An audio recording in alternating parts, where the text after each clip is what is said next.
and welcome to the new series of Drishti IAS. I am Pooja, and in this segment today we are going to discuss about inflation. From the perspective of GS Mains Paper 3, this topic is extremely important, and from the perspective of preliminary examination, the factual information is very important. Before we begin, I would want you to have a look at this particular graph that is behind me. This particular graph shows us the rate of inflation for the year 2022 and in the month of April, and it would intrigue you to know that this is an all-time high of the last 8 years, that inflation has breached this particular threshold of being so high. So first of all, I would like you to know that it's not just the war that has caused it. You see that since January 2020, and in fact not January, since October 2019, we are seeing this trend of rising inflation. So Ukraine-Russian war is not the sole reason for this particular inflation rise, and that is going to be very important for us to understand from the perspective of examination. What is causing this acceleration? So these are the various topics that we are going to discuss. First of all, as I have already told you about the news, now inflation, rate hike and many other things are into the play for our economy. No economy in the world right now can say that yes, our economy is the best, it is going extremely well.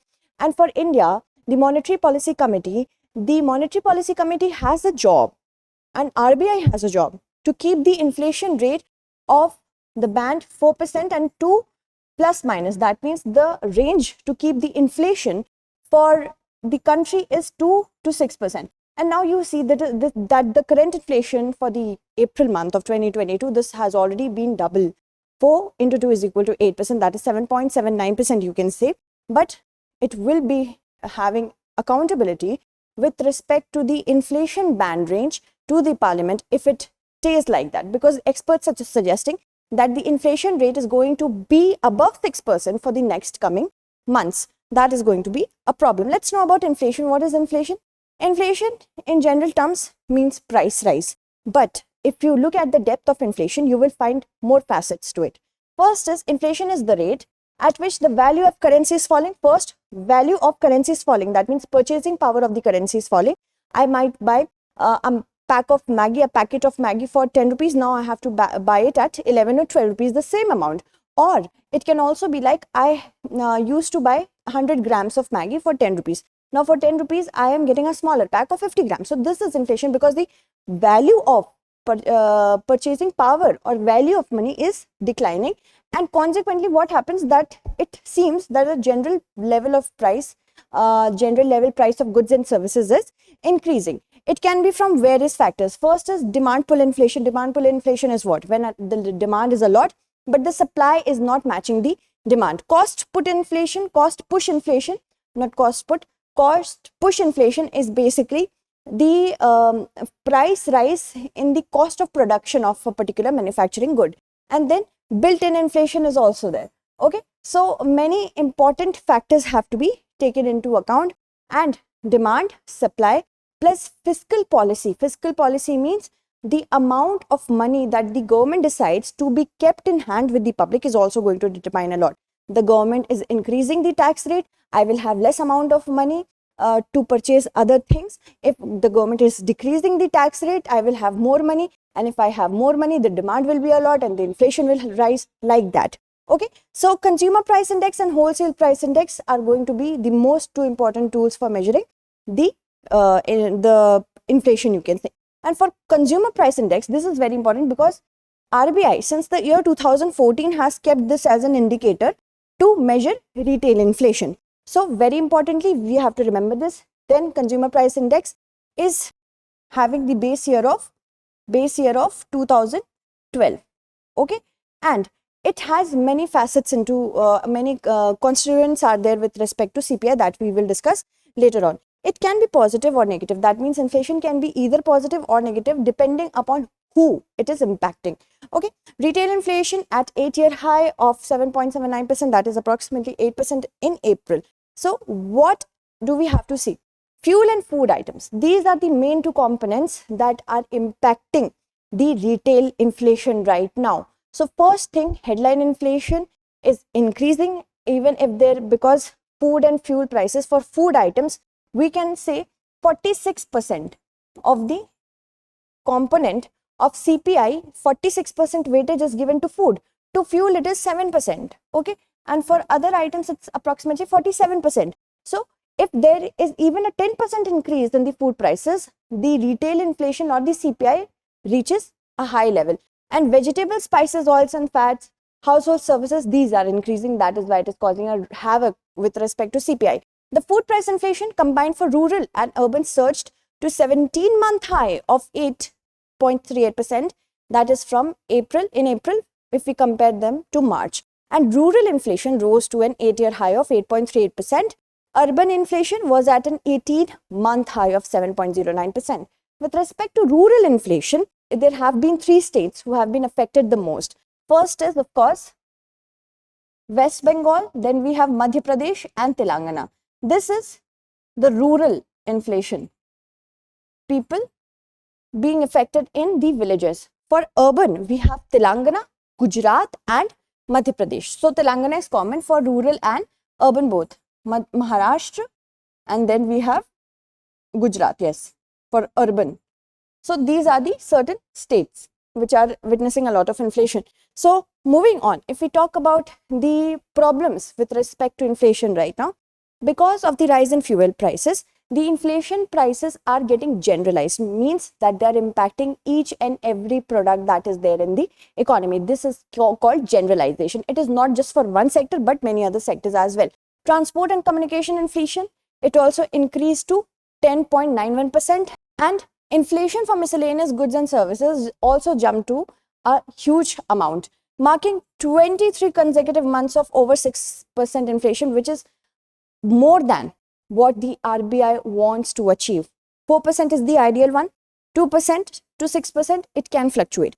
But if it remains 6% for the long run, it will be problematic to all. Okay, industrial output for March showed a growth of 1.9%. Manufacturing output accounts for 77.6%. And this is, of course, I'm talking about index for industrial production. Okay, index for industrial production is brought out by Central Statistical Office, and CPI, remember CPI is brought out by National Statistical Office under MOSPI, Ministry of Statistics and Program Implementation. So this is the official figure. CPI is taken into account whenever we are talking about inflation from the RBI's perspective. So industries for industrial production talks about the production value, the volume with respect to physical volume, not any other volume. Remember, physical value, physical volume value, physical. So whatever growth has been there, it can be taken into consideration in different sectors of the economy by IIP. So IIP talks about 8 core sectors. Okay, 8 core sectors. We have broad sectors and we have other sectors as well. For broad sectors, we can say we have mining, electricity and manufacturing. These are the broad sectors. So manufacturing is one of the most important sector in IIP, and the core industries make up about 40% of the index of industrial production. 8 core industry. Can you tell me in the comment segments the name of the 8 core industries? Okay, moving on. Let's talk about the reason. Reason, as I said, Russian-Ukraine war has aggravated the fuel prices after the invasion. Russia invaded Ukraine. First that. But before that also, India was witnessing a lot of issues. First was, of course, NPAs were a problem, non-performing assets of banks. We have discussed this in numerous of our in-news series. NPAs were a problem.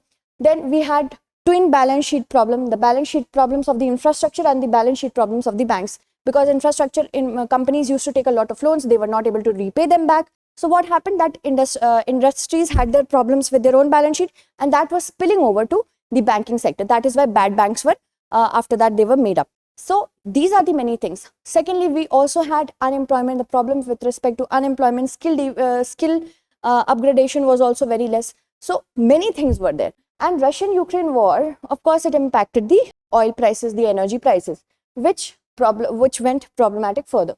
Retail inflation has been high since October 2019. And that I told you, NPAs, twin balance sheet problem, unemployment. Also, there was a lack. If we talk about 2019, in 2019 to supposedly March 2020, these were the main problems. After that, we also had pandemic.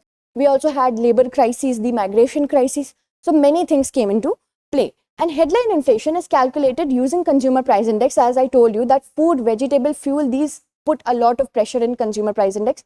So the role that the food plays, that takes over the entire CPI. Okay, so that is also one methodology why we are seeing the inflation at an all-time high. This can be more like we are seeing so much price rise in the food segment. Okay, so CPI you see the percentage 8.38, food and beverage you see 8.10%, and then we have clothing and footwear 9.85%. For fuel and light you see energy for April, see it's 10.08%, and similar is with any other thing. If we see general index, pan, tobacco and intoxicants, so these are also playing a role. You can take a screenshot of this. Okay, let's move forward and talk about the impacts. As I told you in the beginning of the session, that it could be positive or negative depending on whom it is impacting. First is on purchasing power. That's for sure that the value of money decreases. As I gave you an example of a packet of Maggi, the purchasing value for a person, if I'm going to the market to purchase n number of goods, earlier I could purchase them with rupees 100, but now it is taking rupees 150. So like that. On demand, see, demand with respect to non-essentials, it gets impacted and it wreaks havoc for non-essential industries such as tourism. If I have this vacation plan, but I know that inflation is an all-time high, I would want to cancel that trip. I do not, because that is a non-essential thing for me. I might be better off getting that money invested in the sense into my household consumption. Okay, now it also harms savers and help borrowers. For example, I have my FD which is invested with SBI and it is giving me a 6% interest rate on my deposit. But if the inflation rate is 6%, then the real value of whatever interest I'm getting is nothing, because it has been slashed by, it has been nullified by the inflation. And then it helps the borrowers, because now although the nominal value rises, but the real value, it decreases, it does not rise. Real value gets like, suppose I told you about that packet of Maggi. Similarly, if we had a barter system and that person gave me 100 grams of Maggi, now I have to give the 100 grams of Maggi back to that person. I will have to invest more than 100 rupees, 10 rupees, that is 100 and something rupees. Supposedly, hypothetical situation, the packet of Maggi has risen so much. So now, because I have to repay the person in terms of money only, and the real value is of course getting degraded, the borrower will be positively impacted and the creditor will not. Similarly, government debt obligations we have. Government debt obligations will also, like the borrowers are not getting impacted negatively. Similarly is in the terms of government as well. And it also eases the fiscal deficit, because fiscal deficit is measured in terms of nominal GDP. Okay, nominal GDP, remember that.